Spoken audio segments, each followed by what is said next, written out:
வணக்கம் நண்பர்களே. இன்றைக்கி நம்ம எதார்த்த உண்மை சேனலில் மர்மம் முடிச்சும் மந்திர கயிறும் என்ற தலைப்பில் ஒரு வீடியோ போட்டிருக்கோம்.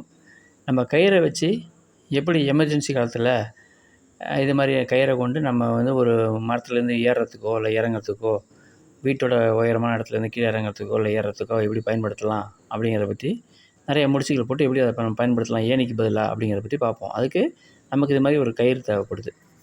நீண்ட கயிறு ஒன்று எடுத்துக்கோங்க. இந்த கயிறோட ஒரு முனையில் இப்போ நான் உங்களுக்கு செஞ்சு காட்டுறேன் பாருங்கள்.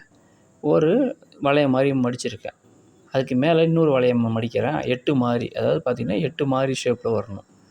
இப்போ பாருங்கள், நான் திருப்பி செஞ்சு காட்டுறேன். ஒரு வளையம் மாதிரி மடிச்சிருக்கேன். அதுக்கு மேலே இன்னும் ஒரு 8 மாதிரி செஞ்சு இந்த 8 செஞ்ச பிறகு இந்த உள்டாவை மடிக்கணும். இப்படி அந்த வளையத்தை மீண்டும் அதுமாரி பாருங்கள், ஒரு வளையம் வளைக்கிறேன். மீண்டும் ஒரு 8 மாதிரி செஞ்சு அதை திருப்பியும் அந்த வளையத்தையும் மடிச்சிட்டே வரேன். இது மாதிரி அந்த கயிற்றுல எவ்வளோ தூரத்தில் நமக்கு தேவைப்படுதோ அந்த அளவுக்கு கயிறோட டிஸ்டன்ஸை நீங்கள் வளையத்தோட அளவு பெருசாக்குனீங்கன்னா அந்த முடிச்சுகள் எவ்வளோ தூரத்தில் வேணுமோ அவ்வளோ தூரத்தில் நமக்கு கிடைக்கும். இப்போ பாருங்கள், தொடர்ச்சியாக அந்த கயிற்றை இது மாதிரி பண்ணிக்கிட்டே வரணும். 8 மாதிரி மடித்து எத்தனை முடிச்சு 8 நீங்கள் மடித்து வைக்கிறீங்களோ அத்தனை முறை முடிச்சுகள் நமக்கு கிடைக்கும். எல்லா முடிச்சும் பார்த்திங்கன்னா ஒரே மாதிரி தான் இருக்கும். இப்போ கடைசியாக போட்டு பிடிக்கும்போது இதை உள்டாவாக அந்த கயிற்றை உள்பக்கமாக வாங்கணும். வாங்கி இப்படி இழுத்து பாருங்கள். இப்போ எல்லாம் முடிச்சா மாறி இருக்கும். ஒவ்வொரு வளையமும் 8ம் ஒவ்வொரு முடிச்சா மாறி இருக்கும் பாருங்கள். இது எமர்ஜென்சிக்கு நம்ம ஏதாவது ஒரு ஏணி இல்லை, ஒரு கயிறை கொண்டு எப்படி பயன்படுத்தி நம்ம எப்படி இதை பிடிச்சி மேலே ஏறலாம் இல்லை கீழே இறங்கலாங்கிற மாதிரி எமர்ஜென்சிக்கு தான் பயன்படுத்தணும். சரிங்களா? ஒரு சேஃப்டியாக நம்ம எமர்ஜென்சி காலத்தில் இதை பயன்படுத்துறது எப்படின்னு பாருங்கள். இப்போ இந்த கடைசியாக ஒரு முடிச்சு, இப்போ ஒரு கயிற்றுல நம்ம எத்தனை முடிச்சு நம்ம போட்டிருக்கோம் பாருங்கள். சாதாரணமாக ஒரு முடிச்சு போடுன்னு சொன்னால் ஒரு எண்டு ஃபுல்லாக கொடுத்து நம்ம வெளியில் வாங்கணும்.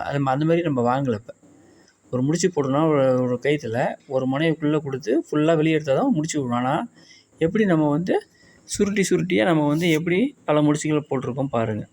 நமக்கு தேவையான அளவு முடிச்சுகளை எவ்வளோ தூரத்தில் வேணுமோ அந்த அளவுக்கு பண்ணிக்கலாம். அதேமாதிரி பார்த்திங்கன்னா அடுத்தது பார்த்திங்கன்னா, இந்த கோயிலில் மந்திர கயிறுன்னு கழுத்தில் கட்டுவோம், பார்த்துருக்கீங்களா? அது ஒரு திருஷ்டிக்காக ஒரு நம்பிக்கையாக நம்ம கட்டிருப்பாங்க. கோயிலில் பல கலரில் கிடைக்கும், சிகப்பு கலரில், கருப்பு கலரில் அப்படி கிடைக்கும். அது எப்படி பண்ணுறதுன்னு பாருங்கள். அதுக்கு இந்த மாதிரி ஒரு கயிறு, அது எந்த மாதிரி கயிறாக கூட இருக்கலாம். உங்களுக்கு பிடிச்ச மாதிரி ஒரு சிகப்பாக இருக்கலாம், ஒரு கருப்பு கயிறாக இருக்கலாம், பச்சை கயிறாக இருக்கலாம். இதை எடுத்துக்கிட்டு இதை ஒரு இடத்துல எங்கேயா கட்டிக்கோங்க. இது மாதிரி ஒரு முடிச்சு போட்டு ஒரு இடத்துல ஒரு குடிமனத்துக்கு பண்ணிக்கோங்க முதல்ல. சரிங்களா? இதை நான் எப்படி பின்னுறதுன்ற காட்டுறேன் பாருங்கள். இந்த கயிறை கையால் மடித்து அதுக்குள்ளே இந்த கயிறை வாங்கணும். இப்போ இந்த கையை விட்டு கொடுக்கணும். இந்த கயிறு இழுக்கும்போது இடது கை இழுக்கும்போது வலது கையில் விட்டு கொடுக்கணும். நீங்கள் இது மாதிரி பாருங்கள். நீங்கள் தொடர்ச்சியாக இது மாதிரி அந்த கயிறு நமக்கு எவ்வளோ பெருசு தேவையோ அவ்வளோ பெருசுக்குமே நீங்கள் இதுமாரி செஞ்சுக்கிட்டே வரணும்.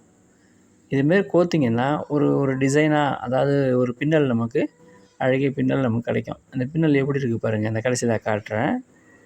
இந்த பின்னல் பின்னி முடித்த பிறகு இப்போ பாருங்கள், கடைசியாக அது முடிக்கும்போது என்ன செய்யணும்னு பார்த்திங்கன்னா அந்த எண்டை இதுக்குள்ளே கொடுத்து வாங்கிக்கணும். இல்லைன்னு சொன்னால் அந்த கயிறு பிரிஞ்சிடும். இது மாதிரி பின்னலை பார்த்துங்க. பின்னல் முடிஞ்ச பிறகு அந்த கடைசியாக அந்த கயிற்றை இந்த இது வழியாக வாங்கிக்கணும். அந்த முடிச்ச வழியாக வாங்கிட்டிங்கன்னா கயிறு அவுறாது.